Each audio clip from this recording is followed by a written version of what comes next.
নবীর ভালোবাসা বুঝলাম না। নবীর ভালোবাসা বুঝলো নদীর মাছে, নবীর ভালোবাসা বুঝলো বনের পশু পাখি। এমন একটা দৃষ্টান্ত আমি আপনাদেরকে দিচ্ছি, একটু ভালো করে খেয়াল করবেন বাবাজিরা আমার।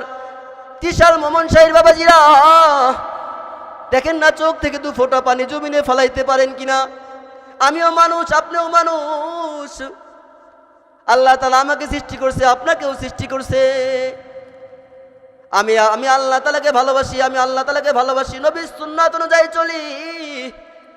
আপনি আল্লাহ তাআলাকে ভালোবাসেন না, নবীর সুন্নাত অনুযায়ী চললেন না, তাহলে বোঝা গেল আপনি কপাল পোড়া মুসলমান। জোরে বলেন ঠিক না ঠিক?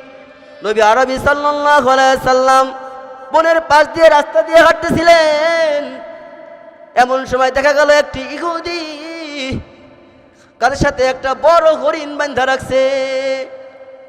নবী আরবি সাল্লাল্লাহু আলাইহি ওয়াসাল্লাম যখন হরিণের কাছে গেলেন, হরিণের কাছে যাওয়ার পর হরিণী নবী আরবি সাল্লাল্লাহু আলাইহি সাল্লামকে সালাম দিয়ে দিলেন, ইয়া রাসূলুল্লাহ, ইয়া হাবিবাল্লাহ, আসসালামু আলাইকুম।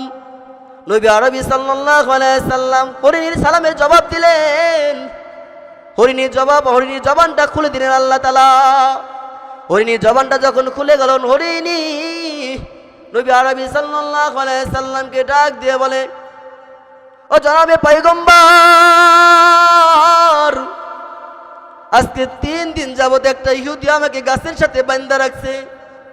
আমার 2টা ছানা রয়েছে, আমার 2টা বাচ্চা রয়েছে। এই যে 2টা বাচ্চা রয়েছে, 3টা দিন আমি আমার বাচ্চাকে কোনো দুধ খাওয়াইতে পারি না। আমাকে যদি একটু মুক্ত করে দিতেন, আমি আমার বাচ্চাদেরকে দুধ খাওয়াইয়া আবার আপনার কাছে ফিরে আসতাম। নবী ছিলেন রাহমাতাল লিল আলামিন, আর যে হরিণীকে আটকে রাখছে সে ছিল ইহুদি। নবী চিন্তা করলো, আমি যদি এখন হরিণীকে ছাইরা দেই তাহলে তো ইহুদির অনুমতি হয় না, ইহুদির অনুমতি নেওয়া হয় না। নবী আলাইহিস সালাতু ওয়াস সালাম একবার আসমানের দিকে চায়, একবার হরিণীর দিকে চায়, একবার আসমানের দিকে চায়, একবার হরিণীর দিকে চায়। কিছুক্ষণ পর আকাশ থেকে আল্লাহ তাআলা আওয়াজ দিয়ে ফেরেশতার মাধ্যমে আওয়াজ দিয়ে দিলেন, ও নবী আরবি সাল্লাল্লাহু আলাইহি ওয়াসাল্লাম, আপনি ইহুদির বাসায় যান। ইহুদির বাসায় যাওয়াটা আপনার জন্য, ইহুদির জন্য হেদায়েত হয়ে যেতে পারে। জোরে জোরে বলা যায় না সুবহানাল্লাহ? নবী আলাইহিস সালাতু ওয়াস সালাম আর দেরি করেন নাই, হাঁটি পা করে ইহুদির ঘরে চলে গেলেন, ইহুদির বাসায় চলে গেলেন। ইহুদির বাসায় যাওয়ার পর ইহুদিকে ডাক দিয়ে বলে, ও ইহুদি ভাই। ইহুদি ডাক দিয়ে বলে, কে গো ভাই, তুমি কে গো ভাই? নবী আরবি সাল্লাল্লাহু আলাইহি সাল্লাম বলেন, আমি আব্দুল্লাহর বেটা মুহাম্মদ, আমার দলের লোকেরা তোমাকে মারার জন্য খুঁজছে, তুমি কি সেই মুহাম্মদ? নবী বলেন, জি হ্যাঁ, আমি সেই মুহাম্মদ। নবী আরবি ইহুদিকে ডাক দিয়ে বলে, ও ইহুদি ভাই, তুমি আজকে 3 দিন যাবত গাছের সাথে একটা হরিণীকে বাঁধা রাখছো, হরিণটাকে মুক্ত করে দাও, হরিণটাকে ছেড়ে দাও। হরিণ আবার বাচ্চাদেরকে দুধ পান করে ফিরে আসবে। ইহুদি ডাক দিয়ে বলে, আমার দলের লোকেরা বলতো আব্দুল্লাহর বেটা মুহাম্মদ পাগল হয়ে গেছে। আসলে তো তুমি বড় পাগল, নবী আরবি সাল্লাল্লাহু আলাইহি সাল্লাম বলেন, যদি বিশ্বাস না হয় তাহলে তোমার হাতে যে বড় একটা তরবারি রয়েছে, এই তরবারি দিয়া তুমি হরিণের মতো আমাকে আঘাত করবা। নাউযুবিল্লাহ বলবেন না, আমাকে হরিণের মতো আঘাত করবা। ইহুদি আর নবীর সাথে চুক্তি হয়ে গেল।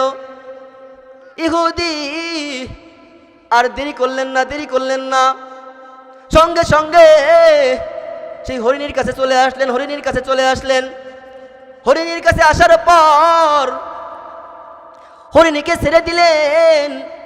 হরিণীকে ছেড়ে দেওয়ার পর হরিণ একবার নবী আলাইহিস সালাতু ওয়াস সালামের দিকে চায়। একবার রাস্তা দিয়ে দৌড়ায়। যাইতে যাইতে যখন হরিণী বনের মাঝে হারিয়ে গেলেন ইহুদি নবী আরবি সাল্লাল্লাহু আলাইহি সাল্লামের হাতে রশি লাগায় রাখছে। এ বন্ধু, দেখেন না আপনার দিলটা নরম হয় কিনা, অ্যাটেনশন প্লিজ, কোনো দিকে কোনো নজর নাই। আমার নবী আরবি সাল্লাল্লাহু আলাইহি সাল্লামের ভালোবাসা বনের পশুরা বুঝলো, নদীর মাছে বুঝলো, কপাল পোড়া মুসলমান আমরা বুঝলাম না। হরিণী বনের ভিতরে যখন হারায় গেলেন, ইহুদি চিন্তা করলো এই তো সুযোগ, নবী আরবি সাল্লাল্লাহু আলাইহি সাল্লামকে আমি হত্যা করে ফেলবো। নাউজুবিল্লাহ বলবেন না। নবীজি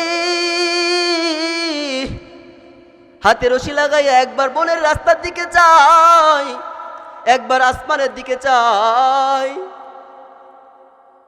নির্দিষ্ট টাইমের মধ্যে হরিণী যখন বাচ্চাদের কাছে পৌঁছায় গেছে, বাচ্চারা হাউমাউ করে কান্না শুরু করে দিছে, যেমন একটি সন্তান মায়ের দুধ পান করার জন্য কান্না করে। বাচ্চারা কান্না শুরু করে দিল। বাবাজিরা আমার, যুবক ভাইয়েরা আমার, বাচ্চাগুলা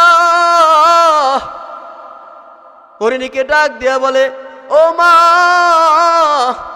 আজকে 3 দিন যাবত আমরা দুধ পান করি না, আর 1 দিন 2 দিন হয়ে গেলে হয়তো আমরা মারা যাইতাম। তুমি এই 3 দিন কোথায় ছিলা?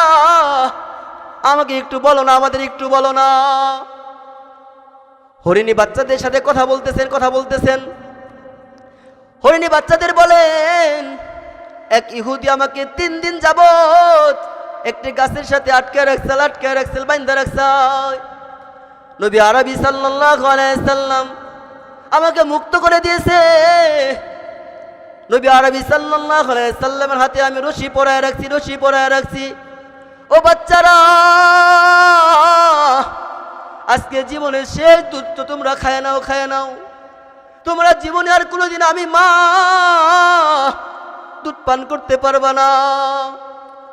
বাচ্চারা চিন্তা করলো যে নবী আমার মাকে রশি থেকে উদ্ধার করে দিছে। সেই মায়ের নবীর চেহারা দেখা না পর্যন্ত আমরা দুধে মুখ লাগাবো না। জোরে জোরে সুবহানাল্লাহ বলবেন না।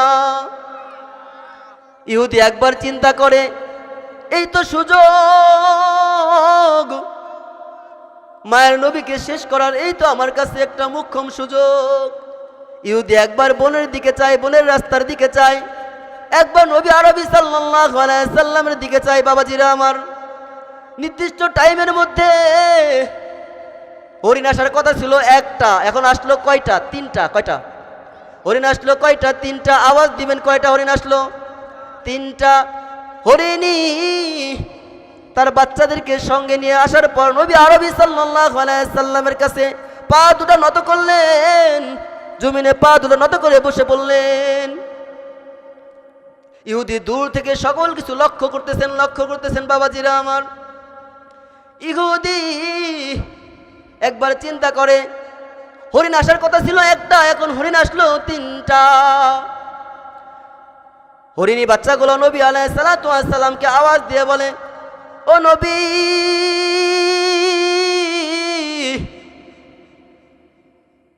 যার জন্য আপনি আপনার হাতে রশি লাগাইছেন, আমার মাকে আপনি মুক্ত করে দিছেন। আপনার চেহারা এক নজর না দেখা পর্যন্ত আমি আমার বাচ্চাগুলা দুধে মুখ লাগাই নাই। ইহুদি দূর থেকে লক্ষ্য করতেছে, সকল কিছু লক্ষ্য করতেছে, দেখতেছেন। বাবাজিরা আমার, যুবক ভাইয়েরা আমার, ইহুদি কাছে আসার পর নবী আরবি সাল্লাল্লাহু আলাইহি সাল্লামকে ডাক দিয়ে বলে, ও আল্লাহর রাসূল, হরিণগুলা কি যেন আপনাকে বলে। নবী আরবি সাল্লাল্লাহু আলাইহি সাল্লাম ইহুদিকে ডাক দিয়ে বলে, হরিণগুলো আমাকে বলে আজকে 3 দিন যাব তারা দুধ পান করো নাই। হরিণের বাচ্চাগুলোর মা এই ঘটনা যখন আমার হাতে যখন রশি পরায় রাখছে, এই ঘটনা যখন বাচ্চাদের সাথে শেয়ার করছে, বাচ্চাদেরকে বলছে, বাচ্চারা আমার চেহারা এক নজর না দেখা পর্যন্ত তারা দুধে মুখ লাগাই নাই। সুবহানাল্লাহ বলবেন না? ইহুদি চিন্তা করলো যে মায়ের নবীর ভালোবাসায় হরিণ আসার কথা ছিল একটা, হরিণ আসলো তিনটা। কয়টা? তিনটা। ইহুদি মায়ের নবীকে ডাক দিয়ে বলে, ও রহমতের নবী, আপনি আমাকে মাফ করে দিন, ক্ষমা করে দিন। আমি বুঝতে পারি নাই আপনার হাতে রশি লাগাই আমি বেয়াদবি করছি। আপনি আমাকে মাফ করে দিন, ক্ষমা করে দিন। আপনার কালেমার চাদরে আমাকে জড়ায় নিন। ইহুদি কালেমা পড়ে মুসলমান হয়ে যায়। জোরে জোরে সুবহানাল্লাহ বলবেন না?